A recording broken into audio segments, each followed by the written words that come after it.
Chapter 4. Transcendental Knowledge.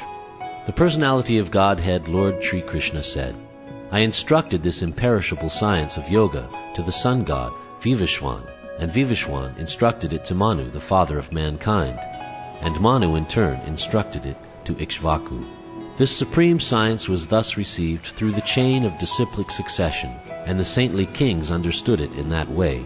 But in due course of time the succession was broken, and therefore the science as it is appears to be lost. That very ancient science of the relationship with the Supreme is today told by me to you, because you are my devotee as well as my friend, and can therefore understand the transcendental mystery of this science. Arjuna said, The sun god Vivishwan is senior by birth to you.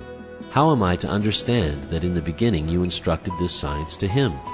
The personality of Godhead said, Many births both you and I have passed. I can remember all of them, but you cannot, O subduer of the enemy. Although I am unborn and my transcendental body never deteriorates, and although I am the Lord of all living entities, I still appear in every millennium in my original transcendental form. Whenever and wherever there is a decline in religious practice, O descendant of Bharata, and a predominant rise of irreligion, at that time I descend myself, to deliver the pious and to annihilate the miscreants, as well as to re-establish the principles of religion. I myself appear millennium after millennium. One who knows the transcendental nature of my appearance and activities does not, upon leaving the body, take his birth again in this material world, but attains my eternal abode, O Arjuna. Being freed from attachment, fear, and anger, being fully absorbed in me and taking refuge in me, many persons in the past became purified by knowledge of me, and thus they all attained transcendental love for me. As all surrender unto me, I reward them accordingly. Everyone follows my path in all respects, O son of Pritha. Men in this world desire success and fruitive activities, and therefore they worship the demigods. Quickly, of course, men get results from fruitive work in this world. According to the three modes of material nature and the work associated with them, the four divisions of human society are created by me. And although I am the creator of this system, you should know that I am yet the non-doer, being unchangeable. There is no work that affects me, nor do I aspire for the fruits of action. One who understands this truth about me also does not become entangled in the fruit of reactions of work. All the liberated souls in ancient times acted with this understanding of my transcendental nature. Therefore you should perform your duty following in their footsteps. Even the intelligent are bewildered in determining what is action and what is inaction. Now I shall explain to you what action is, knowing which you shall be liberated from all misfortune. The intricacies of action are very hard to understand. Therefore one should know properly what action is, what forbidden action is, and what inaction is. One who sees inaction in action and action in inaction is intelligent among men, and he is in the transcendental position, although engaged in all sorts of activities. One who is understood to be in full knowledge, whose every endeavor is devoid of desire for sense gratification. He is said by sages to be a worker for whom the reactions of work have been burned up by the fire of perfect knowledge. Abandoning all attachment to the results of his activities, ever satisfied and independent, he performs no fruitive action, although engaged in all kinds of undertakings. Such a man of understanding acts with mind and intelligence perfectly controlled, gives up all sense of proprietorship over his possessions, and acts only for the bare necessities of life. Thus working, he is not affected by sinful reactions. He who is satisfied with gain, which comes of its own accord, who is free from duality and does not envy, who is steady in both success and failure, is never entangled, although performing actions. The work of a man who is unattached to the modes of material nature and who is fully situated in transcendental knowledge merges entirely into transcendence. A person who is fully absorbed in Krishna consciousness is sure to attain the spiritual kingdom because of his full contribution to spiritual activities, in which the consummation is absolute and that which is offered is of the same spiritual nature. Some yogis perfectly worship the demigods by offering different sacrifices to them, and some of them offer sacrifices in the fire of the Supreme Brahman. Some, the unadulterated brahmacharis, sacrifice the hearing process and the senses in the fire of mental control, and others, the regulated householders, sacrifice the objects of the senses in the fire of the senses.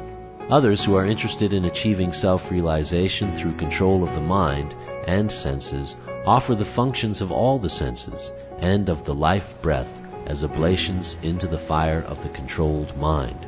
Having accepted strict vows, some become enlightened by sacrificing their possessions, and others by performing severe austerities, by practicing the yoga of eightfold mysticism, or by studying the Vedas to advance in transcendental knowledge.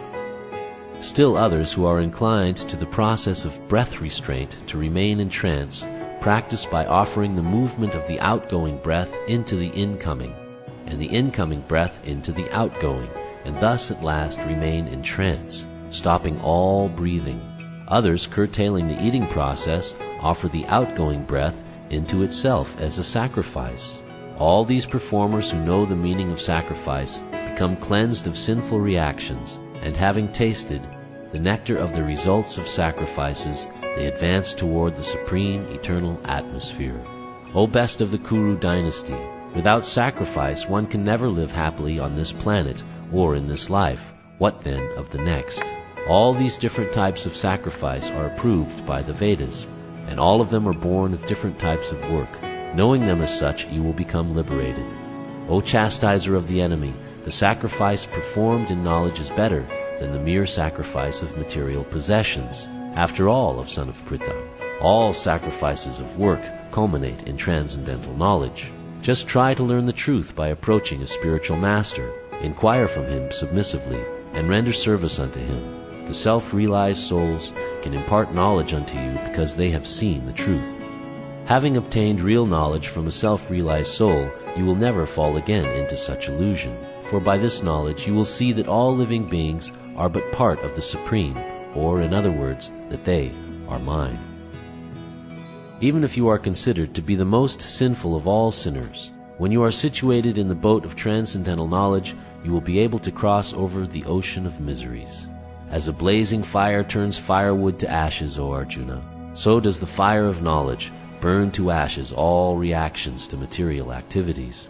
In this world there is nothing so sublime and pure as transcendental knowledge. Such knowledge is the mature fruit of all mysticism, and one who has become accomplished in the practice of devotional service enjoys this knowledge within himself in due course of time. A faithful man who is dedicated to transcendental knowledge and who subdues his senses is eligible to achieve such knowledge. And having achieved it, he quickly attains the supreme spiritual peace. But ignorant and faithless persons who doubt the revealed scriptures do not attain God consciousness. They fall down. For the doubting soul there is happiness neither in this world nor in the next. One who acts in devotional service, renouncing the fruits of his actions, and whose doubts have been destroyed by transcendental knowledge, is situated factually in the self. Thus he is not bound by the reactions of work, O conqueror of riches. Therefore the doubts which have arisen in your heart out of ignorance should be slashed by the weapon of knowledge. Armed with yoga, O Bharata, stand and fight.